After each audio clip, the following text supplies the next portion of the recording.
You know, if you take people, and I've told you this, and you expose them voluntarily to things that they are avoiding and are afraid of, you know, that they know they need to overcome in order to meet their goals, their self-defined goals. If you can teach people to stand up in the face of the things they're afraid of, they get stronger.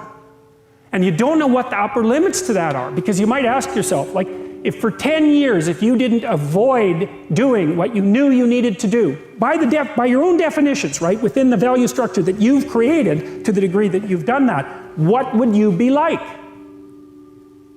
Well, you know, there are remarkable people who come into the world from time to time, and there are people who do find out over decades-long periods what they could be like if they were who they were, if they spoke their being forward.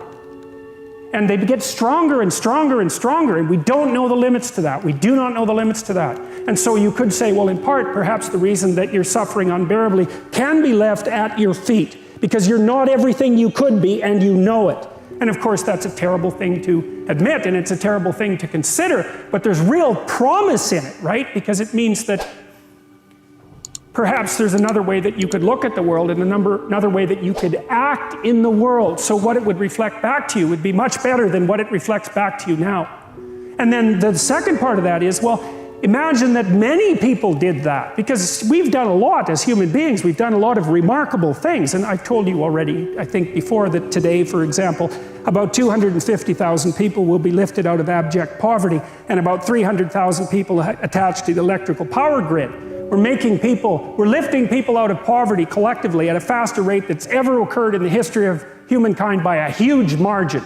And that's been going on unbelievably quickly since the year 2000. The UN had planned to have poverty between 2000 and 2015, and it was accomplished by 2013. So there's inequality developing in many places, and you hear lots of political agitation about that. But overall, the tide is lifting everyone up, and that's a great thing, and we have no idea how fast we could multiply that if people got their act together and really aimed at it. Because, you know, my experience is with people that we're probably running at about 51% of our capacity. I mean, you can think about this yourselves. I often ask undergraduates how many hours a day you waste, or how many hours a week you waste, and the classic answer is something like 4 to 6 hours a day.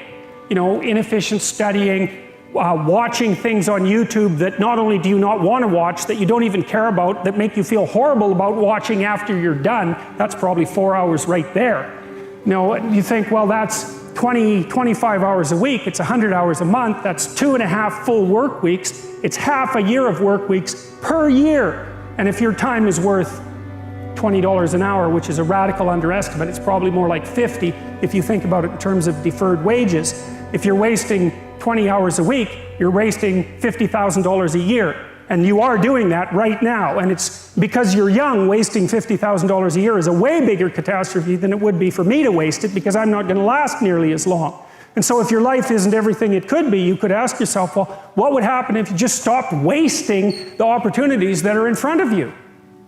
You'd be, who knows how much more efficient? 10 times more efficient, 20 times more efficient. That's the Pareto distribution. You have no idea how efficient people get. It's off the charts. Well, and if we all got our act together collectively and stopped making things worse, because that's another thing people do all the time, not only do they not do what they should to make things better, they actively attempt to make things worse because they're spiteful or resentful or arrogant or deceitful or homicidal or genocidal, or all of those things all bundled together in an absolutely pathological package. If people stopped really, really trying just to make things worse, we have no idea how much better they would get just because of that. So there's this weird dynamic that's part of the existential system of ideas between human vulnerability, social judgment, both of which are major causes of suffering, and the failure of individuals to adopt the responsibility that they know they should adopt. And that's the thing that's interesting too, is that, and like another thing I've often asked my undergraduate classes is, you know, there's this idea that people have a conscience. And you know what the conscience is. It's this feeling or voice you have in your head just before you do something that you know is stupid, telling you that probably you shouldn't do that stupid thing. You don't have to listen to it, strangely enough. But you go ahead and do it anyways, and then, of course, exactly what the conscience told you was going to happen inevitably happens, so that you feel even stupider about it than you would if it happened by accident. Because you know, I knew this was going to happen, I got a warning it was going to happen, and I went and did it anyways. And the funny thing too is that conscience operates within people, and we really don't understand what the hell that is. So you might say, well, what would happen if you abided by your conscience for 5 years or for 10 years? What sort of position might you be in? What sort of family might you have? What sort of relationship might you be able to forge? And you can be bloody sure that a relationship that's forged on the basis of who you actually are is going to be a lot stronger and more welcome than one that's forged on the basis of who you aren't. Now, of course, that means that the person you're with has to deal with the full force of you in all your ability and your catastrophe, and that's a very, very difficult thing to negotiate. But if you do negotiate it, well, at least you have something, you have somewhere solid to stand, and you have somewhere to live, you have a real life. And it's a great basis upon which to bring children into the world, for example, because you can have an actual relationship with them instead of torturing them half to death, which is what happens in a tremendously large minority of cases. Well, it's more than that too, because, and this is what I'll close with, and this is why I wanted to introduce Solzhenitsyn's writings to you. You see, because it isn't merely that your fate depends on whether or not you get your act together and to what degree you decide that you're going to live out your own genuine being. It isn't only your fate, it's the fate of everyone that you're networked with. And so, you know, you think, well, there's 7 billion people in the world. We're going to peak at about 9 billion, by the way, and then it'll decline rapidly. But 7 billion people in the world, and who are you? You're just one little dust mote among that 7 billion. And so it really doesn't matter what you do or don't do, but that's simply not the case. It's the wrong model, because you're at the center of a network. You're a node in a network. Of course, that's even more true now that we have social media. You'll know 1,000 people, at least over the course of your life. And they'll know 1,000 people each, and that puts you one person away from 1 million, and 2 persons away from 1 billion. And so that's how you're connected, and the things you do, they're like dropping a stone in a pond. The ripples move outward, and they affect things in ways that you can't fully comprehend, and it means that the things that you do and that you don't do are far more important than you think.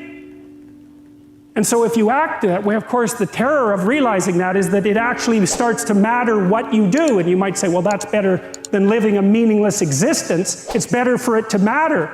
But I mean, if you really asked yourself, would you be so sure if you had the choice? I can live with no responsibility whatsoever. The price I pay is that nothing matters.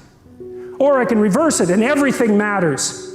But I have to take the responsibility that's associated with that. It's not so obvious to me that people would take the meaningful path.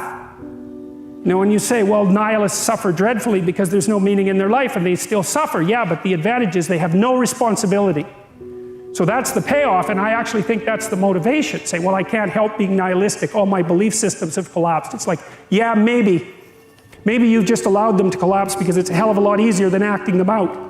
And the price you pay is some meaningless suffering, but you can always whine about that and people will feel sorry for you, and you have the option of taking the pathway of the martyr, so that's a pretty good deal, all things considered, especially when the alternative is to bear your burden properly and to live forthrightly in the world. Well, what Solzhenitsyn figured out, and so many people in the 20th century, it's not just him, even though he's the best example, is that if you live a pathological life, you pathologize your society.